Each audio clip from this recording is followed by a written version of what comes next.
Buenas noches, bienvenidos al Día News, su espacio audiovisual, aquí en la 8 de Segovia, de su periódico El Día de Segovia. Vamos a hablar en los próximos minutos de algunos de los contenidos que han podido disfrutar en una lectura reposada que cada semana les animamos a que hagan a lo largo del fin de semana. ¿Qué tal, Aurelio? Buenas noches. Buenas noches, efectivamente, y así es, la revista audiovisual del Día de Segovia, de ese periódico ya al que están acostumbrados a adquirir en los kioscos, o sábado o domingo, porque está los 2 días del fin de semana al precio de 2 euros, acompañado del 10 minutos, acompañado del magazine y sobre todo, y lo más importante, con una extraordinaria oferta editorial y de información, con lo cual, desde luego, no se puede pedir más al fin de semana y a la semana, porque también es un periódico de larga lectura. Periódico con trayectoria, podríamos decir. Vamos a ver, en primer lugar, la portada del último ejemplar del Día de Segovia, donde destacaba una foto aérea de un reportaje que ha hecho nuestro compañero Sergio Arribas, La mirada del halcón, de José Luis Martín Mayoral Mayo, y en titular El ayuntamiento tropieza con la falta de fondos para adoquinado, también referencia a la gimnástica segoviana, que está disputando ese playoff de ascenso, y también en la parte baja pues se hablaba de José Manuel Vicente, el gerente del área asistencial de Segovia, que va a ser pues el primero de los temas que vamos a ir desgranando en los próximos minutos. En abril se han cumplido 3 años desde que llegara al hospital. Él ha seguido trabajando con menos recursos, y asegura que la crisis la han soportado. Creo que decía los profesionales, no los pacientes. Era uno de los temas que hablabais. Bueno, era una entrevista muy amplia. Yo creo que el tema de la sanidad a los ciudadanos les importa de manera extraordinaria. También a los profesionales, sin duda. No hay que olvidar que hablar con el entrevistado era como hacerlo con el director general o el gerente de una gran empresa, porque tiene más de 2.000 personas que están trabajando en sus departamentos. Está el hospital, está los centros de salud y la atención primaria, y está también la gerencia de área de salud. Son 3 áreas muy concretas, y bueno, con una gestión de 175 millones de euros de presupuesto al año, y con algo intangible, trabajando con algo tan intangible como es la salud de los ciudadanos y la atención a los ciudadanos, ¿no? Entonces era una entrevista, yo creo que con un gran interés para conocer lo que se trabaja también en el hospital, en los centros de salud, conocer su opinión sobre lo que ha sido la crisis. Recordemos que hubo la famosa marea blanca que protestaba por los recortes, y efectivamente el titular pareció oportuno dedicárselo a los profesionales como los auténticos paganos de la crisis en la sanidad, que es lo que decía su propio jefe. Un gerente que, por otro lado, bueno, pues también se mostraba partidario de que la sanidad esté al margen de la discusión política, y que evidentemente, y con una gran mayoría de servicios centrada principalmente en lo público. A lo mejor en algunos casos vincularlo con la asistencia privada en determinados casos, pero sobre todo una asistencia pública, que es como la que conocemos y estamos en este momento, bueno, pues analizando en la entrevista. Hablaba José Manuel Vicente de que le daría un notable a la sanidad en Castilla y León. Era una de las reflexiones que hacía en esa entrevista. Escuchamos los testimonios de este protagonista a continuación.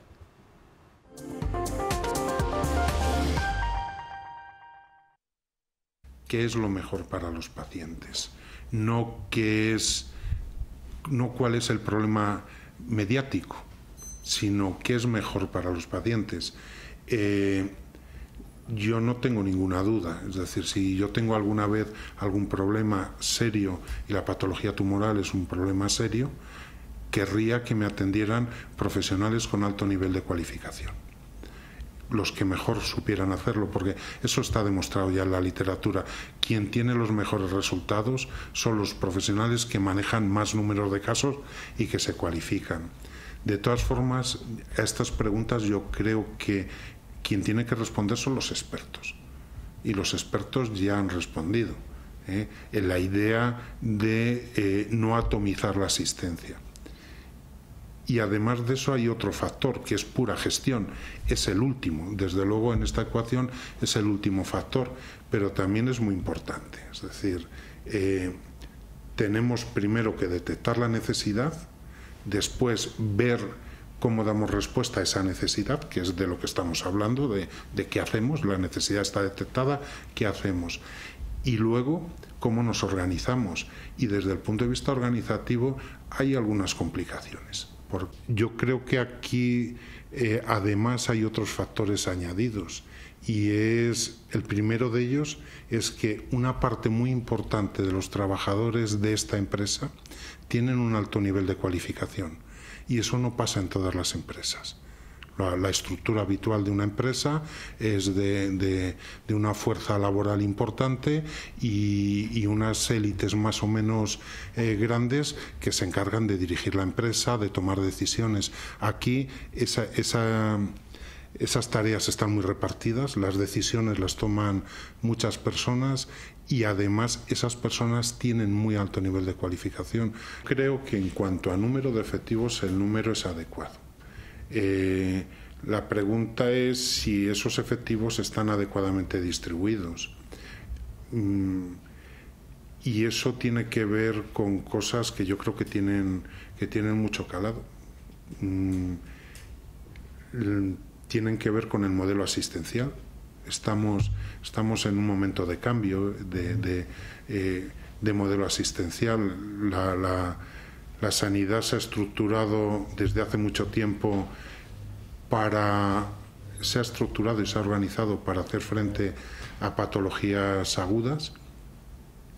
Somos muy buenos haciendo frente a patologías agudas, hemos conseguido curar muchas cosas, hemos aumentado la supervivencia de los pacientes, somos muy buenos haciendo eso, pero la realidad asistencial ahora es que nuestros pacientes ya no siguen teniendo patologías agudas, pero lo importante son las patologías crónicas.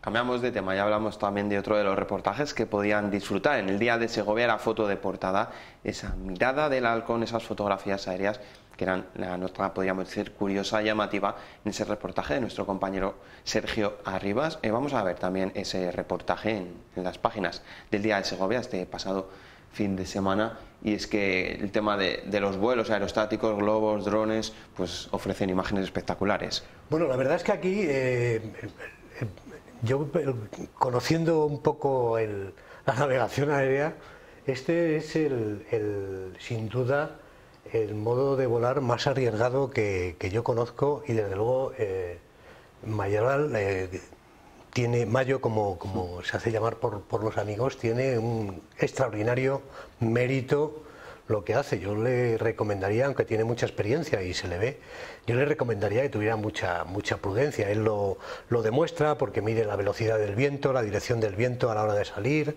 se preocupa mucho por las condiciones de vuelo, por las horas de vuelo, pero desde luego, eso sí, lo que nos ofrece después es bueno, pues unas imágenes inéditas de Segovia, ¿no? Él tiene un gran mérito, yo creo que es un entusiasta de la fotografía y de los vuelos, y desde luego sorprenden muchísimo esas fotografías aéreas al caer la tarde ya con las luces encendidas de las calles, o las de la niebla, que son difíciles de hacer por los movimientos que te provocan las nubes. Bueno, yo creo que hay algunas imágenes que son extraordinarias, y también ahora nos tiene acostumbrados a fotografiar algunos acontecimientos o algún partido de fútbol de la gimnástica segoviana que hablabais antes, o incluso algunas de las representaciones en las plazas del pasado Festival Internacional de Títeres, o bueno, pues alguna procesión como la de Semana Santa, todo a vista de ese halcón mecánico que nos tiene acostumbrados ya en redes sociales Mayo, y que bueno, pues que nos ha parecido curioso, y yo creo que el reportaje está contado con mucho realismo, con mucha gracia, y es recomendable que lo lean si no lo han leído. Vamos a hablar de otros temas y vamos a contarles a continuación cómo era esa gala de los premios de la Diputación Provincial que han podido ver íntegra aquí en la 8 de Segovia. El gran protagonista no estuvo presente en la gala, era Raúl Arévalo, sí lo hicieron sus padres, Ramiro y María Jesús. Bueno, yo creo que en cierta manera, Tarde para la ira, nosotros lo titulamos en el periódico Noche para la fiesta, en la entrega de los premios, en una sección que hacemos en negrita, donde aparecen los nombres en negrita de las personas que están protagonistas, pero Tarde para la ira tiene mucho de los padres del director, del actor y director. ¿Por qué? Porque, bueno, está rodada en el ambiente que conoció el director, el premiado, y que se ve además el realismo en las imágenes de la película, en ese bar de barrio madrileño donde se echaba la partida, que es auténtico porque el bar le regentaba el padre, y bueno, pues en la propia iglesia de Martín Muñoz de las Posadas, donde se rodó, donde él estaba acostumbrado a hacer pequeños cortos a partir de los 10 años en el Corral, en fin, yo creo que tiene mucho de parte segoviana, mucho de su familia, y desde luego le ha tardado muchísimo tiempo en rodar la película. El guión, no obstante, le llevaba también haciendo desde hacía 7 u 8 años, aunque ya le dijo a nuestro amigo Luis Callejo, al actor Luis Callejo, que haría ese papel, y así lo hizo. También creo que Antonio de la Torre le comentó que haría ese papel. Pero bueno, no pudo estar, desgraciadamente, por haber compartido alguna conversación con él. Siempre es interesante hablar para conocer cómo está la situación del cine en España y otra serie de cuestiones. Pero bueno, sí que estuvieron sus padres, el alcalde y vecinos de Martín Muñoz de las Posadas, que era el pueblo, bueno, pues casi homenajeado también por excelencia. Él en un vídeo prometió volver, prometió que estaría en donde se le invitara en Segovia, y confiemos en verle. Donde sí estuvo ha sido precisamente en Melilla, este pasado fin de semana, recogiendo otra estatuilla. Nos lo hizo en Segovia el pasado jueves, en esa gala de los premios Diputación Provincial. Aprovechábamos para hablar con sus padres, Ramiro y María Jesús.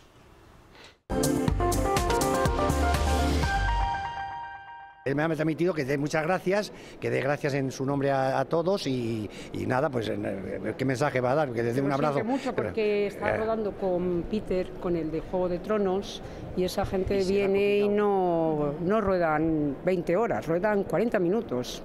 Entonces, en vez de terminar el rodaje hace una semana, pues no... Pues será complicado, claro. Será complicado, y entonces lo siente mucho, pero no podía venir. Además, yo pienso que hay que levantar un poco el pie ya. Sí, demasiado. Pero bueno, mejor, es positivo. Y él está muy contento y la verdad, y además aguanta y duerme a lo mejor 3 o 4 horas, muchos días. Pero como le gusta, pues bueno. Claro. La idea nació en un bar. Yo he tenido un bar 30 años, entonces él iba por allí de pequeño, cuando tenía 14, 15 años, pues iba por allí y escuchaba decir a la gente, pues el comentario hoy pues si mataran a mí un familiar mío, no sé qué haría yo me vengaría y tal, y todo esto, y entonces las partidas y todo esto, y luego ya su ilusión era grabar pues en el corral de donde él jugaba con sus primos allí en el Martín Muñoz de las Posadas. Era su ilusión grabar allí, y el Móstoles donde nació, y por supuesto pues nació la idea de ahí, por eso, y se ha estado 8 años escribiendo el guión hasta que lo ha podido hacer, y está súper contento, y luego le salió muy bien, porque el pueblo se portó de 10, muy bien, sinceramente. Tarde para el aire, de Raúl Arévalo. Si no la han visto, acudan y la disfruten en algún videoclub, porque ya la verdad que los cines no la van a reponer. Seguimos en este programa del Día News a la vuelta de pausa.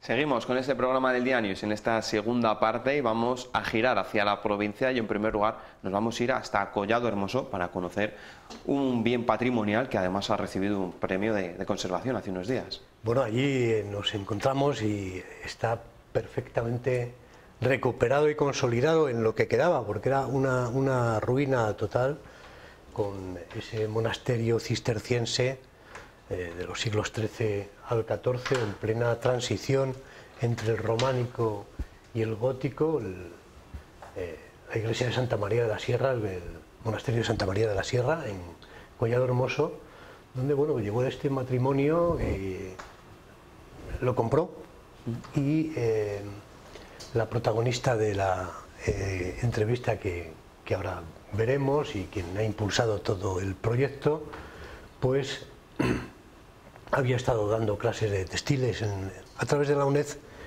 y bueno, lo que ha recuperado ha sido la forma de confeccionar prendas y textiles, pues recuperando también una vieja costumbre que había en el norte de la Sierra del Guadarrama y que había por toda esta zona, ¿no?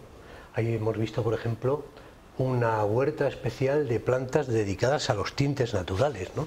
Aquí vemos los talleres, en fin, se está comercializando bajo el nombre de Abate, y el proyecto en sí, que es Rubia Tintorum, el nombre de la planta, ha recibido el premio este año 2017, el premio de Hispania Nostra también, no solo por la recuperación del patrimonio, pero además por la recuperación del patrimonio con un objeto también social y económico. Es decir, aquí está impulsando la zona, ha dado trabajo a muchas personas de la zona. Esos son vestidos de época adaptados a los patrones y a las formas de la época para una exposición, pero la parte de comercialización la tienen en una tienda de Madrid y ahí también en esta zona de Collado, y aparte de exportar a otros países europeos. Vamos a escuchar a Elena Godet hablándoles de este proyecto que, como decía Aurelio, se puede ver y disfrutar en Collado Hermoso.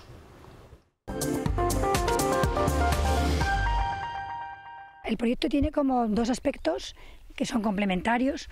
Uno es la producción de objetos textiles hechos a mano para decoración y para indumentaria, y otra parte que es una parte cultural, educativa, en la que hacemos desde un jardín botánico con plantas tintorias para dar a conocer un uso muy poco conocido de las plantas, y por otro lado tenemos un espacio dedicado a cursos, conferencias y seminarios, pero todo tiene que ser en relación con el textil.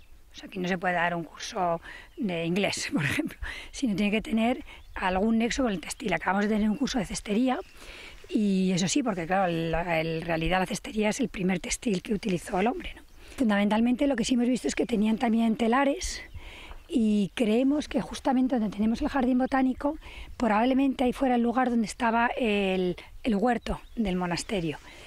Y como documentación sí hemos visto alguna cosa textil que llama la atención, porque había tradición textil, bueno, por supuesto en la provincia de Segovia, que tenían muchísima fama los paños segovianos, pero en concreto en el monasterio también tenían actividad textil.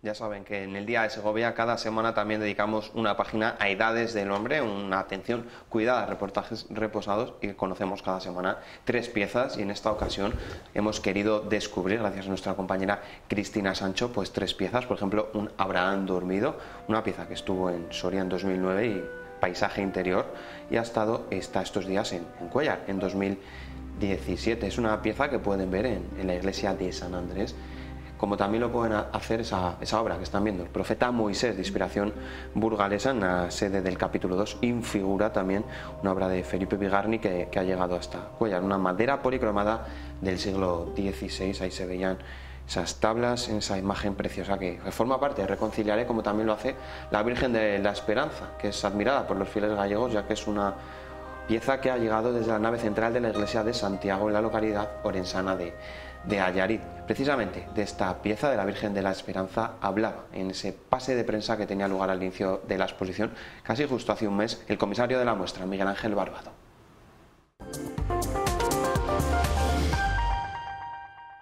Podemos admirar una talla en madera policromada que representa a la Virgen de la Esperanza y que proviene de la iglesia parroquial de Santiago de Allariz, de la provincia de Orense. Como veis, hay obras también que no son de Castilla y León, como decía al principio. no se pierdan. Reconciliar y, por supuesto, el próximo fin de semana, el Día de Segovia, nos queda por acabar. Vamos a hablar de lo que son los semáforos, lo que puntuamos cada semana, aquellos que han hecho algo positivo o algo, podríamos decir, negativo. Casi siempre damos más verdes que rojos. Unos semáforos protagonizados casi al 90% por mujeres, por diversas razones.